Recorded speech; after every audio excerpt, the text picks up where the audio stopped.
This should be fun. Well, did you have a good Canada Day? Good. I was at St. George's last Sunday, my last official Sunday as Vice Rector.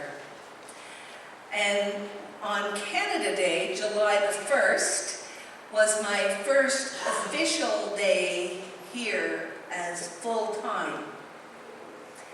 So now,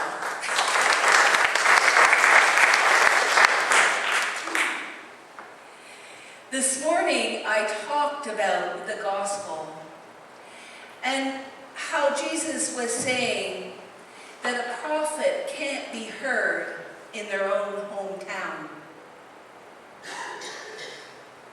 I thought about that long and hard. Think about this. How many times have we said, when we heard someone tell us something, "Oh, right, I know you too well to believe that." Or, "I don't know about that." How many times in our own families has someone said something to us and we just brush them away because we know them too well. We know them too well, or we think we do. I often say to parents with teenagers, do you ever reach a time in your teenager's life when you feel like you don't even speak the same language? Oh yeah. A lot of people say, oh yes, we do. Grandchildren. While they're even making new words. How can we understand? So, the reason I went there first was to talk about what it was like for me to leave St. George's after 10 years.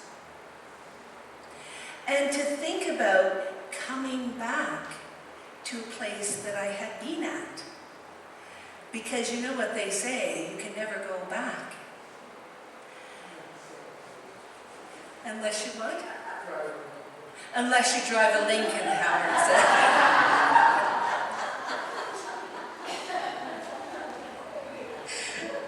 Okay. So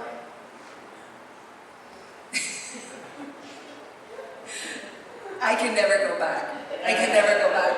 I can't go back there, Howard. So I thought about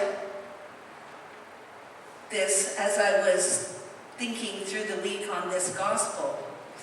So Jesus is saying, a prophet can't be heard in his own hometown. Another way, perhaps, to look at that piece, just that piece of the gospel is it that the prophet can't be heard, or is it the people can't hear? And there's a difference there. There's a difference in the fact the prophet can't be heard or the people can't hear. And we can also say, what does that mean for us, for our relationship with God? God is with us always. God knows our hearts before we even know them a lot of times. And I'm sure that there's times when God is saying, you're not listening to me. But we think we have all the answers. We are in control, right? If we think we're in control, we're in trouble. At least in my experience anyway.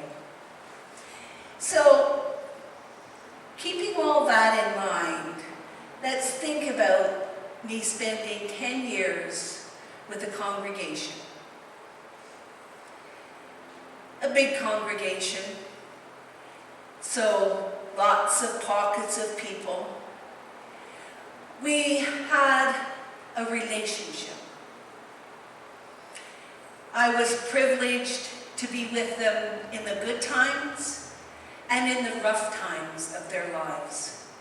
And that bonds people together.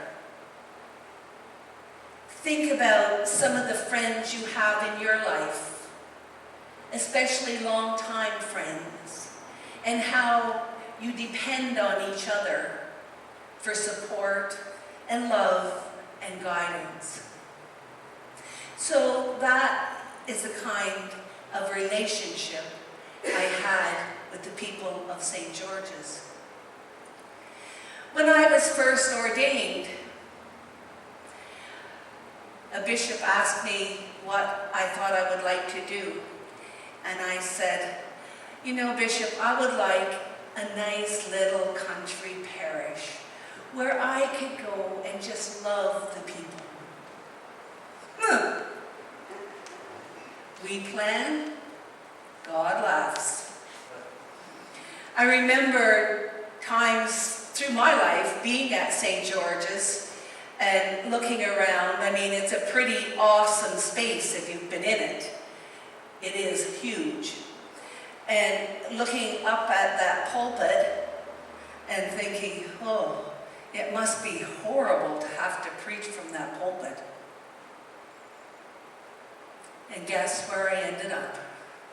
At St. George's, one of the biggest parishes in the diocese.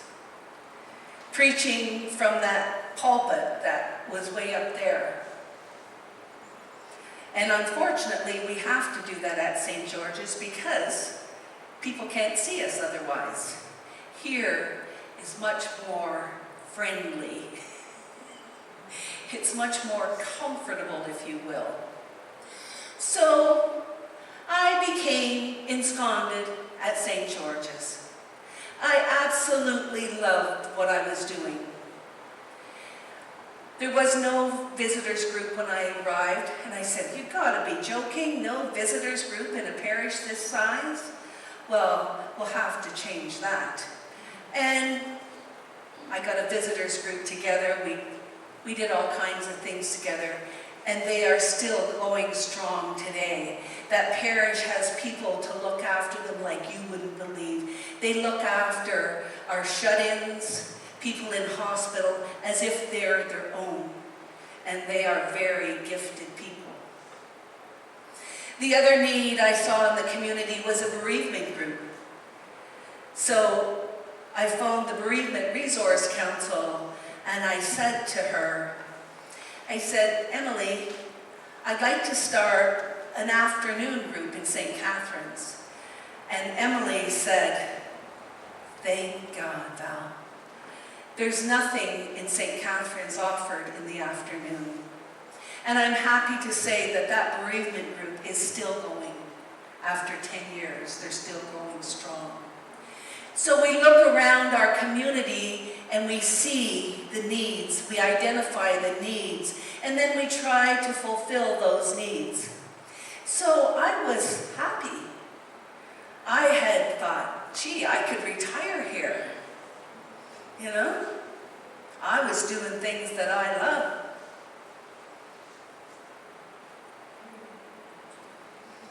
Yeah. Val. I remember Rob saying, Dave, you'll remember this, at the dinner they had for me, the bishop would call, and Rob would say to me, "It's the bishop on the line, tell him no." So we joke about that. And I did say no a few times. I said, "I'm quite happy here." And in my mind of minds, I figured I was there till retirement. We plan, God laughs. Then I had another call. And you all know where that was. And at first I said, "I don't think so. I'm quite happy where I am. There's lots of work for me to do here yet." "Well, think about it and pray about it." Okay. So Martha called me one night and she said, could we meet for breakfast in the morning? I said, sure. And at breakfast she asked me, she said, Val, would you think about going to St. John's? Would you go to St. John's? And I said, yes. And I'm going, I don't know who was more surprised, her or me. Because I'm thinking, where did that come from? I thought I was staying at St. George's. Now you have to know, folks, Martha and I have been friends for 14 years. And we were ordained together and we have a relationship. So we had made all these plans about what we were going to do when we finally got to do ministry together. It worked for a year. So, here we are.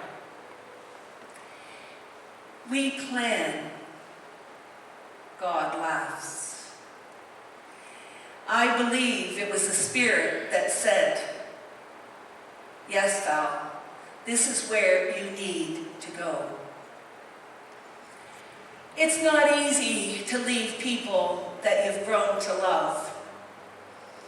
Not easy for them, and not easy for you. And you know that. However, it's exciting. It's exciting to come to a place where there's more people to love. You'll see in the newsletter, I want to start meeting with you because I need to get to know you all on a more personal level than a, hi, Nana Val. David, I know you a little bit. Some of you I do know. But, you know, we've been on a journey these past 10 years, all of us. So our lives have changed. We're all in a different place.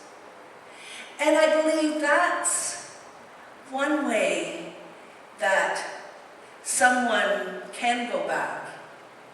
Because we're not the same people that we were 10 years ago. Hopefully I've grown in more than one way. I know I certainly have had my boundaries pushed, and I have stretched my own boundaries to go outside of my comfort zone. Certainly I did that when I said yes to St. John's, because it would have been easy for me to stay in that comfortable pew. It would have been easy for me to, do my work there, do my ministry there among the people who knew and loved me. And we had a relationship. It would have been easy. But God doesn't call us to do things that are easy. God calls us to do very difficult things in our lives. God calls us to step outside of our comfort zones, to be disturbed. And we should be, because there's lots of work for us to do. So I'm going to share a little bit more about that, why I'm here full time. I know that there's been some fear in this place of the unknown. What's going to happen to us? Are they going to close us? Is that what we're looking at? I'm here to say, no way. That's not happening. We're not going to let it happen, for one thing. And even more than that, our bishop doesn't want it to happen. Because our bishop sees our ministry here as very, very crucial in this community. Actually, he sees it so crucial, as being so crucial, that he's willing to put his money where his mouth is. And it's the bishop and the synod that are paying the quarter time of my salary so I can be here full time. That's how much he believes in us. He's given us a year to get it together and stand on our own. And folks, we're on our way. I am so proud to be able to say how far we've come in 6 months. 6 months. There's parishes who struggle on a daily basis. And I know you were struggling when I came. But it was here all the time. You were here. We just needed direction together. We needed to find that direction together. We needed to cast some visions for what we want this parish to look like and for how we want this parish to be in the community. And you all have worked very hard to do that. You'll be getting a financial statement shortly, and you can see it on paper. We're paying our bills. We're paying our DM&M. We've paid our insurance, and we haven't used our line of credit. 6 short months. You've worked very hard. I am so proud.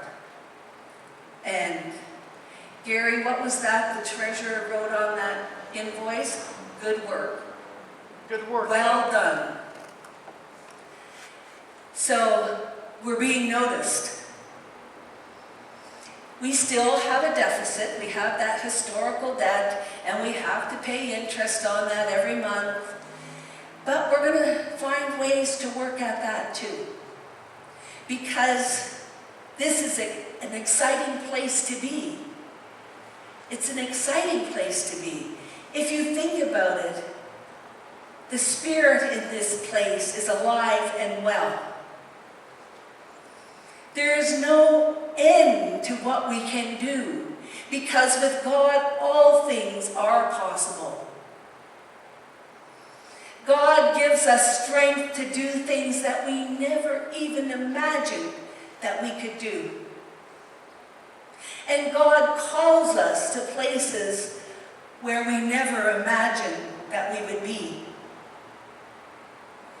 And the good thing about all of that is that God is always there, walking with us, helping us to deepen our relationship, to deepen our relationships with each other, with God, and teach as Jesus taught.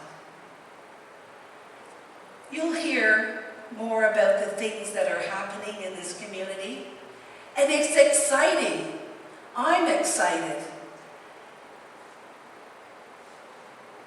Get ready.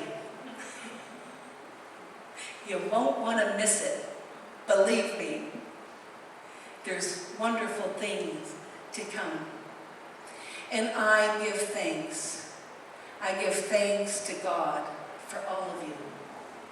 Because no one person can do it alone. We are a family. And as families are wont to do sometimes, we're going to disagree. We're going to have different opinions, if you will. But my prayer is that we can talk. We can sit down and we can talk and have a conversation and talk about our differences and see how, even in our differences, we can work together to do God's will. There's a whole community out there that needs to get to know us. And we're going to start by having a community barbecue in the fall.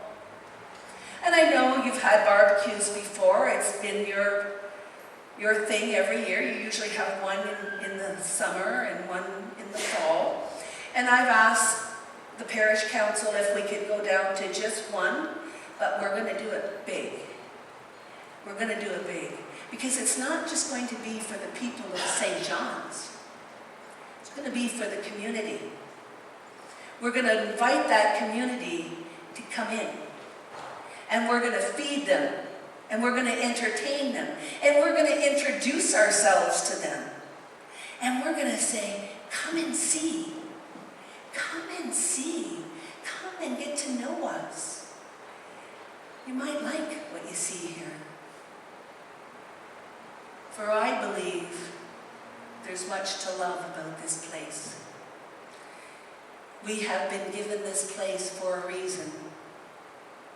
We're called to this place because God has work for us to do.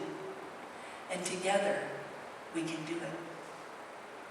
And for that I say thanks be to God. Amen.